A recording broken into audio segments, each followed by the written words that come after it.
அன்பிற்கினிய மாற்றுத்திறனாளி நண்பர்கள் அனைவருக்கும் வணக்கம். இது கை கொடுக்கும் கை யூடியூப் சேனல் நண்பர்கள். இந்த சேனலில் மாற்றுத்திறனாளி சந்திக்கக்கூடிய பல்வேறு பிரச்சனைகள், பல்வேறு தகவல்களை பற்றி தொடர்ந்து பேசிகிட்டு இருக்கோம்.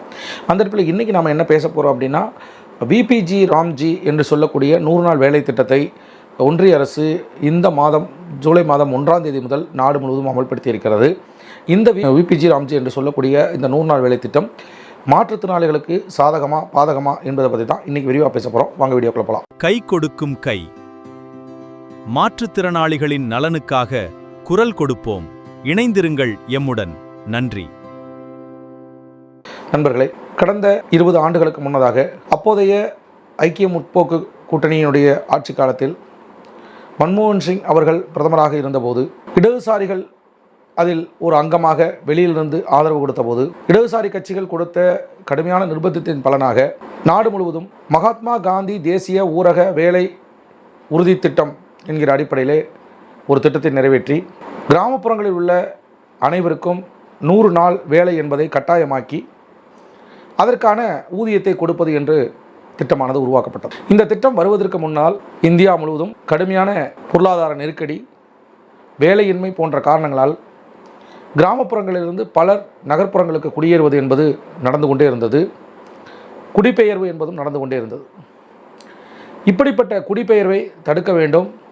கிராமப்புறங்களில் அவர்களுக்கு முழுமையாக இல்லாவிட்டாலும் ஓரளவுக்கு அவர்கள் குடும்பம் நடத்துகின்ற அளவுக்காவது ஒரு வேலைவாய்ப்பை உருவாக்க வேண்டும் என்கிற ஒரு நல்ல எண்ணத்தின் அடிப்படையில் தான் இந்தியா முழுவதும் இந்த திட்டம் கொண்டு வரப்பட்டது. இந்த திட்டம் கொண்டு வரப்பட்ட போது 20 ஆண்டுகளுக்கு முன்னாலே கிட்டத்தட்ட 2 லட்சம் கோடிக்கு மேல் நிதி ஒதுக்கி இந்த திட்டத்தை நாடு முழுவதும் அமல்படுத்தினார்கள். அப்போது கிட்டத்தட்ட ஒரு 70-80 ரூபாய் மட்டுமே கூலியாக கொடுத்து நாடு முழுவதும் உள்ள அனைவருக்கும் இந்த வேலை திட்டத்தை கொடுப்பதற்கான நடவடிக்கைகளை எடுத்தார்கள். தொடர்ச்சியாக இந்த வேலை திட்டமானது நடந்து வந்திருக்கக்கூடிய சூழ்நிலையிலே 2014ஆம் ஆண்டு மோடி அவர்கள் பாரத பிரதமராக பதவியேற்ற பிறகு மக்களுக்கான நலத்திட்டங்கள் எதையும், குறிப்பாக கிராமப்புற ஏழை எளியவர்கள், மாற்றுத்திறனாளிகள் உள்ளிட்டவர்கள் பலனடையக்கூடிய பல திட்டங்களை அடியோடு மாற்றியும் அல்லது அகற்றியும் பணக்கார பகாசுர கம்பெனிகளுக்கு சாதகமான ஒரு அரசை கடந்த 12 ஆண்டுகளுக்கு மேலாக அவர் நடத்தி வருகிறார். அந்த அடிப்படையில் தான் 100 நாள் வேலை திட்டம் என்பது ஏழை எளிய மக்களுடைய வறுமையை, வேலையின்மையை போக்குகின்ற திட்டமாக இருக்கிற போது இதை நான் ஒழித்து கட்டியே ஆக வேண்டும் என்று கங்கணம் கொட்டி கொண்டு அப்போதிருந்து கிட்டத்தட்ட 2 லட்சம் கோடிக்கு மேல் வருடத்திற்கு ஒரு முறை நிதி ஒதுக்கி வந்த இந்த திட்டத்திற்கு படிப்படியாக நிதிகளை தொடர்ந்து குறைத்து வந்து இந்த ஆண்டு வெறும் 90,000 கோடி ரூபாய் மட்டுமே இந்த திட்டத்திற்கு நிதி ஒதுக்கீடு செய்யப்பட்டது. இதற்கு முன்னர் இந்த 100 நாள் வேலை திட்டமானது கட்டாயம் 100 நாள் வேலை கொடுக்க வேண்டும்.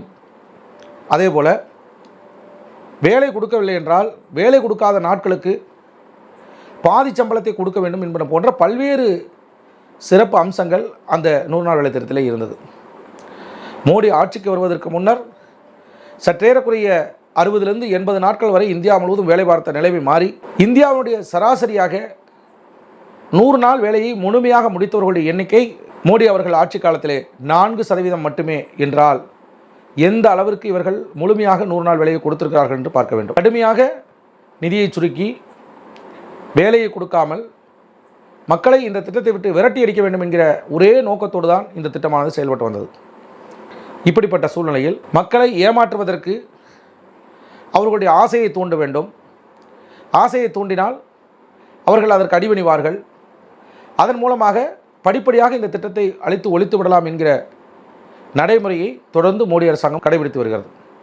அதன் ஒரு பகுதியாகத்தான் மோடி அவர்கள் ஆட்சிக்கு வருவதற்கு முன்னர் 300 ரூபாய் 350 ரூபாய்க்கு இருந்த கேஸ் விலை அவர் ஆட்சிக்கு வந்தவுடன் 800 ரூபாய்க்கு மேலே எகிரியது. அதற்கு அவர் கூறிய காரணம், மானியத்தை கழித்துவிட்டு நாங்கள் உங்களுக்கு கேஸை வழங்குவது மிகவும் சிரமமாக இருக்கிறது. எனவே நீங்கள் முழு தொகையும் முழுவதுமாக கட்டுங்கள்.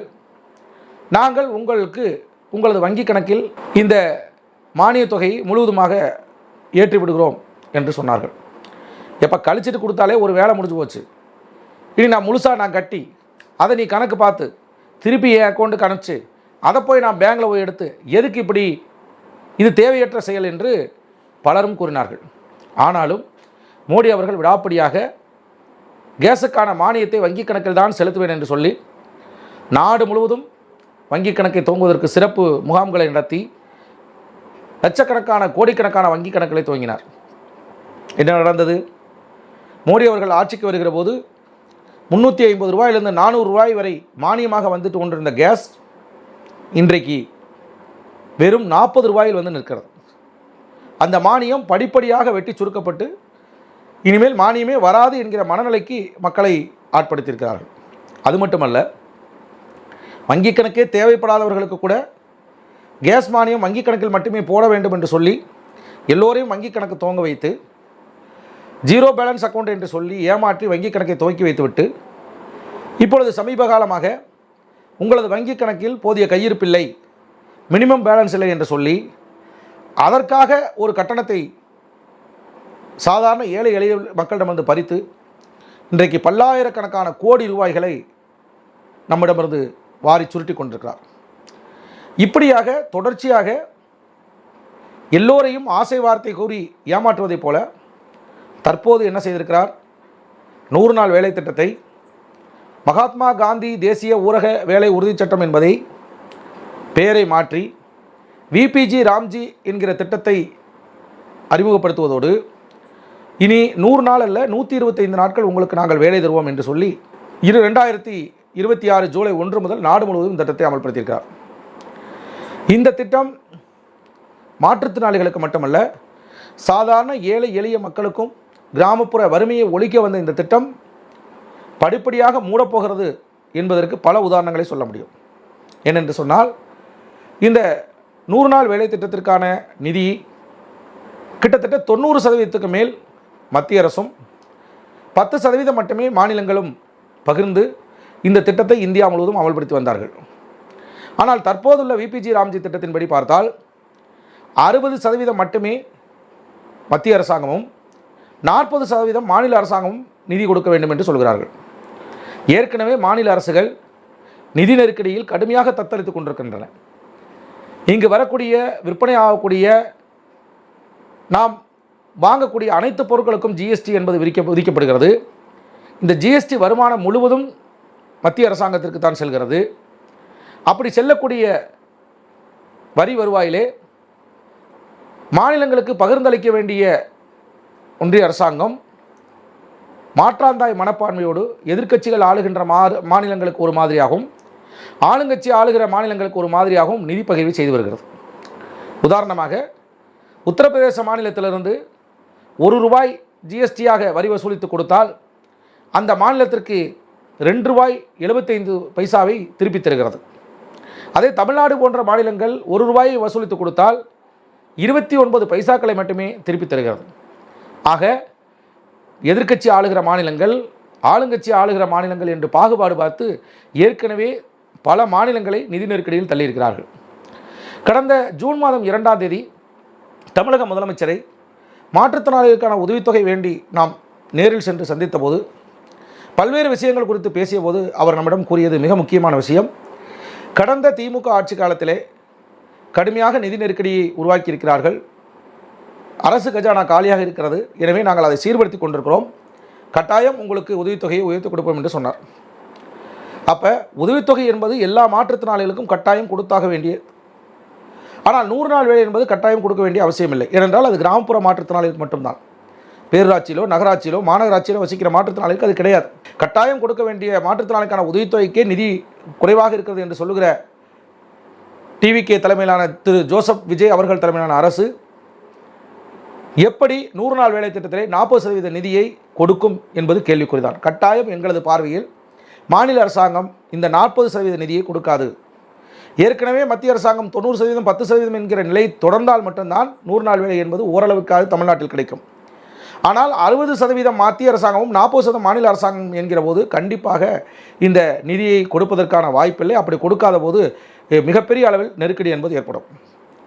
கடந்த ஆண்டு 12,000 கோடி ரூபாய் என்பது தமிழ்நாட்டிற்கு ஒதுக்கீடு செய்யப்பட்ட நிலையில் 100 நாள் வேலை திட்டத்திற்கான நிதி இந்த ஆண்டு மத்திய அரசாங்கம் 7,000 கோடி ரூபாயாக குறைத்திருக்கிறது. 5,000 கோடி ரூபாய் என்பது மாநில அரசாங்கம் போட வேண்டும். அப்படியானால் கண்டிப்பாக தமிழக அரசு வைத்திருக்கக்கூடிய இன்றைய நிதி நிலைமையை வைத்து பார்க்கிற போது கட்டாயம் நிதி ஒதுக்குவதற்கான வாய்ப்பில்லை. நிதி ஒதுக்காத பட்சத்தில் நமக்கு வேலை கிடைப்பதற்கும் வாய்ப்பில்லை.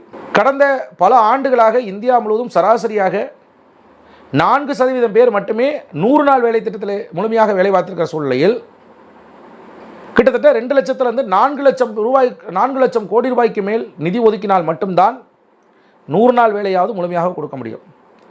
ஆனால் இன்றைக்கு என்ன நடக்கிறது? 4 லட்சம் கோடி ரூபாய் என்று சொன்னால் அது 100 நாள் வேலைக்கு.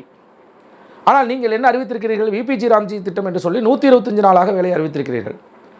அப்போ 125 நாள் என்று சொன்னால் அதிலிருந்து 25% கொடுத்தனா கிட்டத்தட்ட 6 லட்சம் கோடி ரூபாயை ஒன்றிய அரசாங்கம் இந்த மகாத்மா காந்தி தேசிய ஊரக வேலை உறுதி திட்டம் என்று பழைய பெயராலும் விபிஜி ராம்ஜி என்று சொல்லக்கூடிய புதிய திட்டத்திற்கும் ஒதுக்கினால் மட்டும்தான் நாடு முழுவதும் உள்ள மாற்றுத்திறனாளி உட்பட அனைவருக்கும் 125 நாள் வேலை கொடுக்க முடியும்.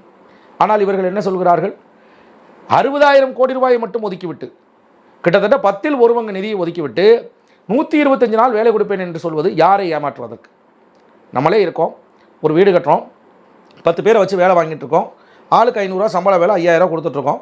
திடீர்னு ஒரு முகூர்த்த நாள் வருது, சீக்கிரம் நம்ம வீட்டை வந்து திறப்புலா பண்ணணும், அவசர அவசரமாக வேலையை பார்க்கணும், அப்போ 10 பேர்லேருந்து ஒரு 25 பேரை வச்சு வேலை செய்வோம் அப்படின்னா ஏற்கனவே வந்து 10 பேருக்கு 500 ரூபா மேலே 5000 சம்பளம் கொடுத்துட்டு இருந்த நாம இப்போ 25 பேர் வந்ததுக்கப்புறம் 3000 ரூபாயை கையில் வச்சுக்கிட்டு 25 பேருக்கு சம்பளம் கொடுக்க முடியுமா? இதுதான் ஒரு எளிமையான உதாரணம். அப்போ 125 நாட்களாக வேலை அதிகரிக்கிற போது அதற்கான நிதியை அதிகரிப்பதற்கு பதிலாக முழுவதுமாக நிதியை வெட்டி சுருக்கிவிட்டு இப்படி 125 நாள் கொடுப்பேன் என்று சொல்வது யாரை ஏமாற்றுவதற்காக இந்த வேலை செய்கிறீர்கள் என்பதுதான் எங்களுடைய கேள்வி.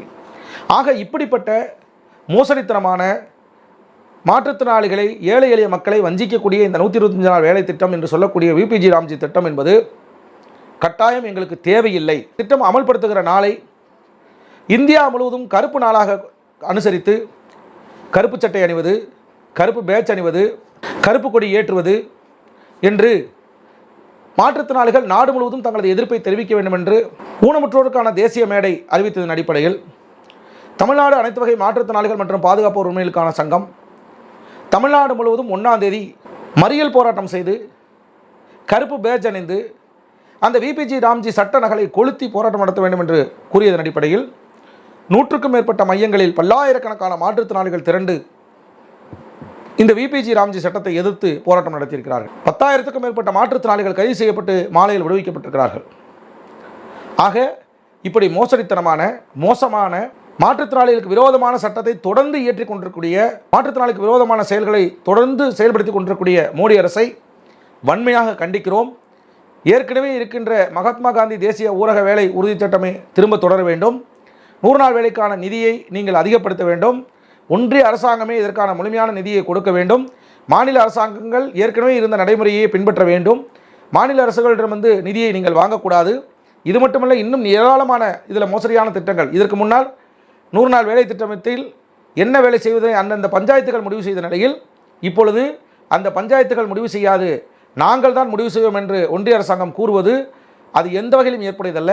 அது மட்டுமல்ல, விவசாயம் போன்ற முக்கியமான காலங்களில் விவசாய பணிகள் நடைபெறக்கூடிய காலங்களில் 60 நாட்களுக்கு 100 நாள் வேலை கொடுக்க தேவையில்லை என்று சொல்லியிருப்பதும் மிகப்பெரிய ஏமாற்றத்தை, வருத்தத்தை மாற்றுத்திறனாளிகளுக்கு தருகிறது. எனவே உடனடியாக ஒன்றிய அரசாங்கம் ஏற்கனவே இருந்த மகாத்மா காந்தி ஊரக வேலை உறுதி திட்டத்தை அமல்படுத்த வேண்டும். ஏற்கனவே இருந்த பழைய நடைமுறைகளை தொடர வேண்டும் என்று கேட்டுக்கொண்டு உங்களிடம் விடுகிறேன்.